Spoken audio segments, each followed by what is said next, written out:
Hi guys, what is going on? Thanks for stopping by. Welcome to this video where we are going to look at Kael, make a little guide, see if he holds up in 2025, see if he has use cases in different areas, and if it did make sense for me to upgrade him on my account.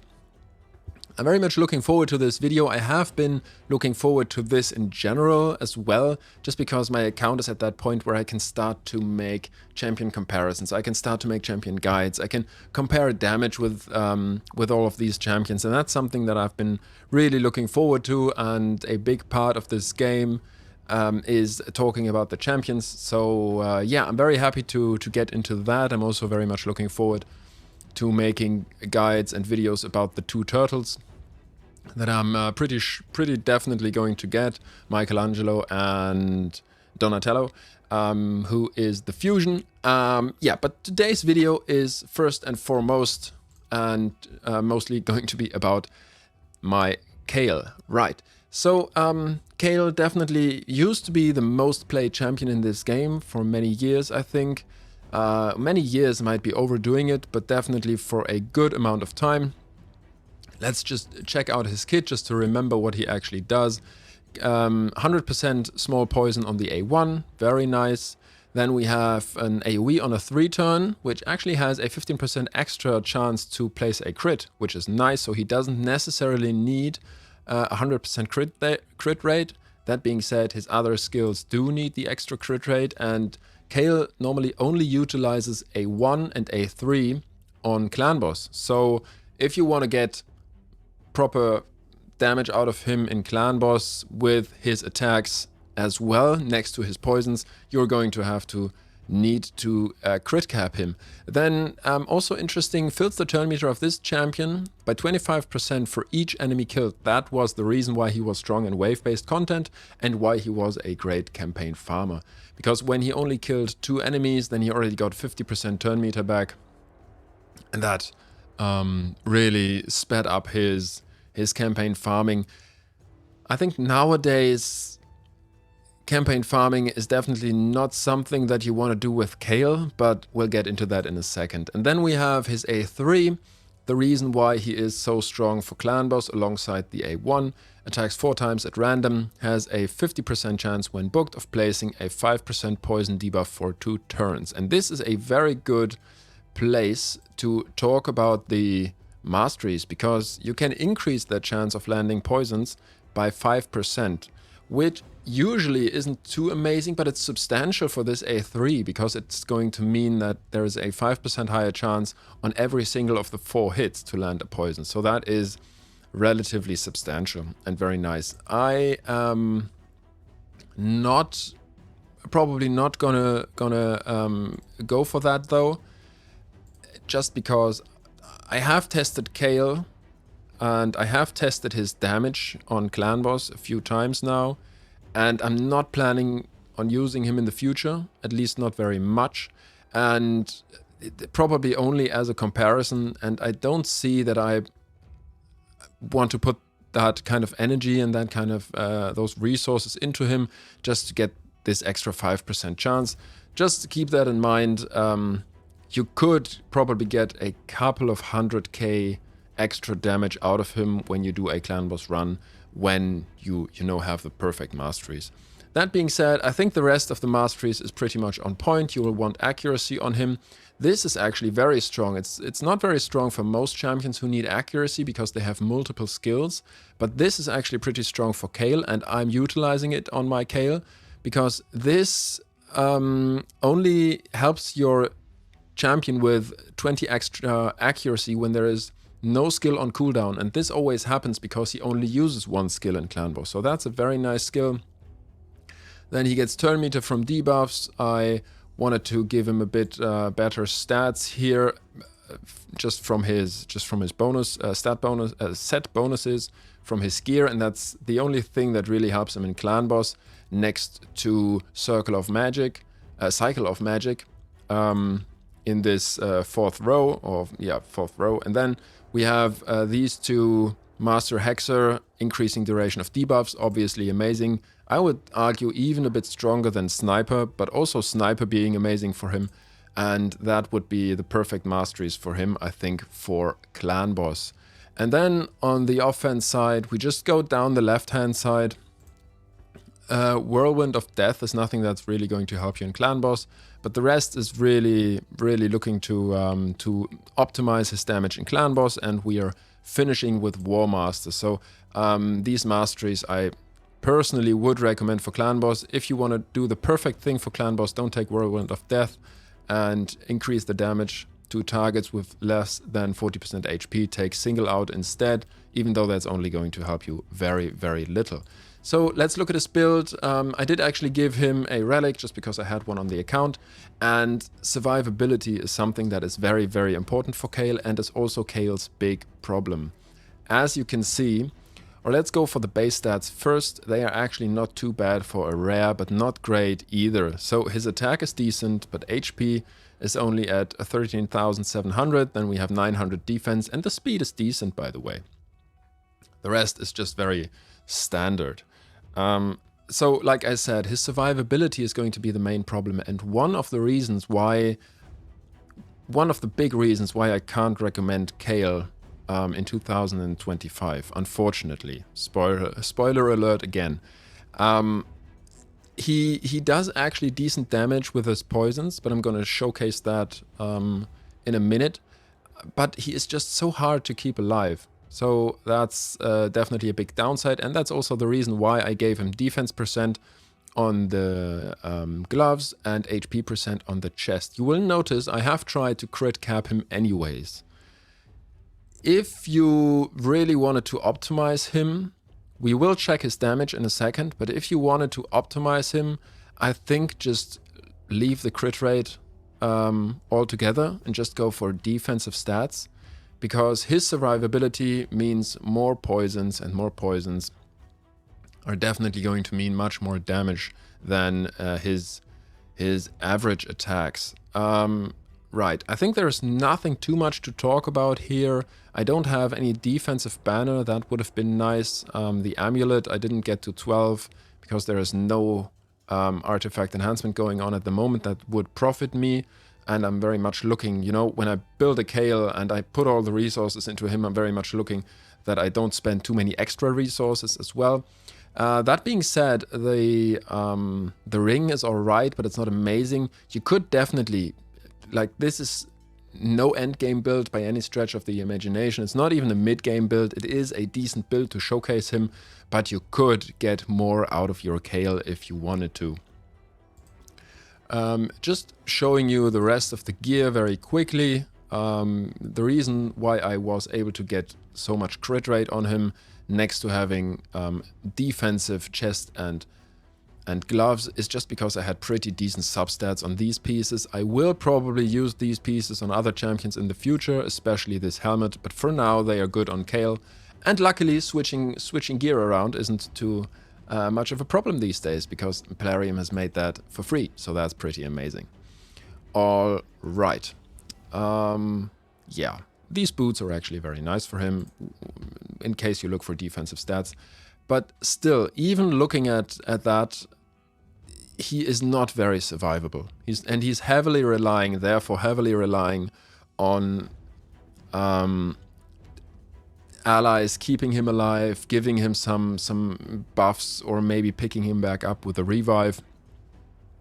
It's actually nice that he has so much defense, because he's very likely not going to be targeted for the enemy max HP single target hit, the single target stun. But still, if he is, the low HP might keep him alive, because, you know, less HP means less damage on that attack. And then we have decent speed on him as well, actually. All right, I thought that I might go in and showcase his damage first. It's not the perfect way to show his damage, but I thought I would just slot him into arena right here and use him next to all these other champions, these damage dealers, and then we are going to talk about Clan Boss. Right, let's get this on a one-time speed. So, actually, no, let's not, because it takes too long. Arbiter Girl does her thing, and then here goes Kael. That wasn't very visible, I guess. Luckily, the AoE is going to come around as well, because that Arbiter is just too strong in comparison to my champions in order to be taken down very quickly. But I guess here comes Kael. No, here comes Lemonisi with a big hit. Luckily, she doesn't kill the enemy. Here comes Kael. 3,700. You know, that was the A1, which is a bit unfortunate. Now the enemy is dead. But even with crit rate and comparing that damage to the damage from my allies, it isn't great. I mean, like I said, that wasn't the best showcase. Unfortunately, we don't have anybody else here that we can attack. And unfortunately, I already used my clan boss runs. But yeah, the problem is same thing as with his survivability. His base stats are going to be very, very hard to scale, and therefore his use cases of being a damage dealer in arena in the past, also as well as a damage dealer in campaign. Well, I guess campaign hasn't changed, so you could still use him there. He's going to take like 25 seconds, 30 seconds, but you can use a lot of other champions as well. But especially him being a damage dealer in campaign or being a damage dealer in clan boss is something that is going to be very, very frustrating, just because building him is so hard. It's so hard. Lemonisi, in comparison to that, I mean, she has some decent gear, definitely has some very decent accessories, but you can build her with some proper damage and decently survivable at the same time so easily. And yeah, with Kael, that is so hard. That is so hard. I mean, just comparing these stats with the stats from Kael, that's pretty crazy.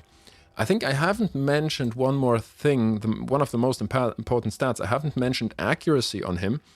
Accuracy is obviously important to land the poisons, and I have him on the lowest accuracy possible to take him into Nightmare Clan Boss, because I'm utilizing this aura from Tohanura, giving him 70 extra accuracy, meaning that he is going to have 190, which is just about enough to land the poisons on the clan boss.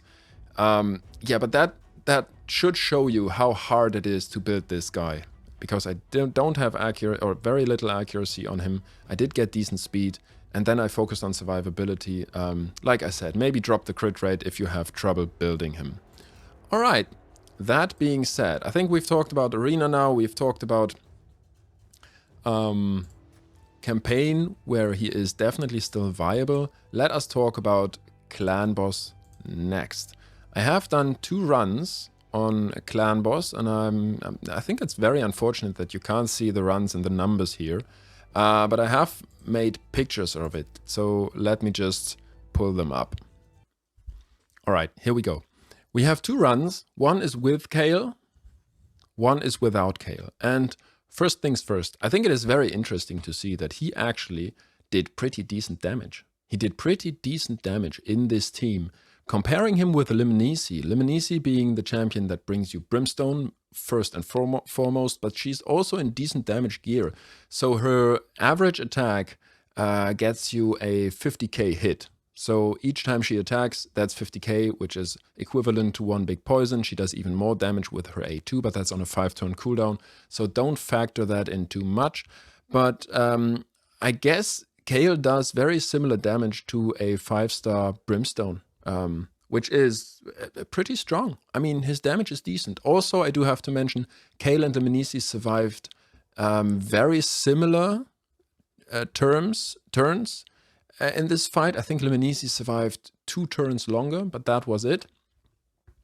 And so these numbers are very comparable, which I think shows you that Kael still has value.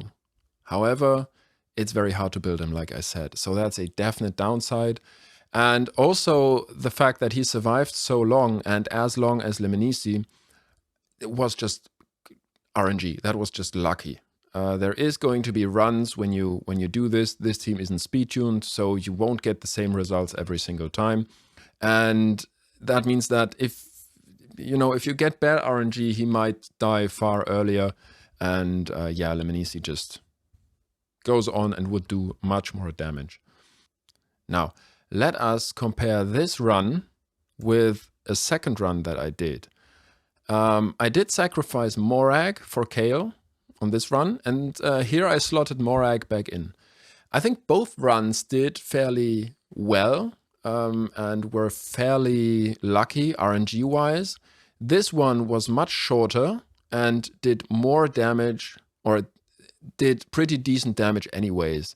And that should show you, even though this one is 2 minutes shorter, Kael did very, very similar damage to the Morag, and I have Morag on a poison set. The reason this run was much shorter is because we are missing the strengthen from Morag. So this should show you that Kael does pretty decent damage. Now, the problem is he doesn't bring you any more utility. He only brings you damage, and the damage isn't crazy. This team, on the other hand, this was a team that survived longer. The damage from Lemnisci shows this as well. I think the first one here was around 27 turns, and this one was 35, or maybe even 25. 25 to 27 turns was this run with Kael in the same team, and then Morag made us survive at least 7, 8, 10 turns longer. And the damage from Lemnisci shows that as well. And Morag, I have her in a poison set, like I said. And so if you consider Morag in a poison set, she's easier to build than Kael. Therefore, the poison set doesn't mean that her base stats or her stats overall are going to be that bad. She is still more tanky than Kael. She also brings us survivability. She also brings us the ally attack. And with the poisons, she does very decent and similar damage to the Kael. So unfortunately, you can use Kael, but you will slot him out so extremely quickly. I mean, this account is 1.5 months old, and I only did Dragon during the last 2 times speed event, and I already have enough poison gear to slot in a Morag into that poison set. That means that she gives me so much utility, so many War Master procs, and even for other champions, and does great damage. So unfortunately, Kael, if you build him, would be slotted out of your clan boss team relatively quickly. Let me just show you my Morag. She's 50k HP, 3000 defense, a bit slower. I did sacrifice the crit rate on her. You don't need accuracy on her, which is very nice, so she's relatively easy to build. And I achieved that with decentish toxic set, but not too amazing. You know, this is actually very useful for her. This shield is bad, and then, I mean, this one gives me defense %, but the rest, the substats are very bad. And then I put just some broken stuff on her. Also, there's crit damage here, which isn't very useful. So you could build her even stronger than what I have built her. She has got great base stats, so that really helps. So unfortunately, you can use Kael, like I said, but he isn't going to be too amazing. Damage comparison is alright, but yeah. That being said, I'm not too down on building him, like I said, just because I can compare his damage with other champions' damage, and that's just a nice comparison. And also, I found myself actually putting him into certain teams when my teams were too slow, and he helped me to increase my Ice Golem run time, because poisons are very nice against the Ice Golem. He also helped me to improve my time and Dragon. I have a lot of defensive and support capabilities on my team and on my account, and slotting him in just simply for the poisons has really worked well for me. That being said, in this team, I would probably try to slot in Morag nowadays, like just because she brings me poisons as well. I don't really know where I would put her in though, who I would sacrifice, but yeah, that being said, right. If you want to hear my recommendation, get Morag, get a couple of poison sets, and get her into a toxic set if you want poisons or if you need poisons. Don't build Kael just to get his poisons. It's not going to be worth it. Unfortunately, it's not going to be worth it. And even if you do use him in Clan Boss, you are going to pull a proper damage dealer for Clan Boss relatively soon. And so I don't regret building him, but that's because I'm making videos. He wouldn't have many use cases on my account these days. All right, that was the Kael showcase. I still like him. I still like him. Still think he has a great kit. Plarium has done a very good job to make this starter champion viable for at least 4 to 5 years in this game. And I'm building him, and I can still see his value. So I think Plarium has done a great job designing him, to be honest, and designing his kit. But that doesn't change that I can't recommend building him. That was it for today. Thank you guys for watching. I hope this video was interesting, and I wish you all the best. See you on the next one. Bye.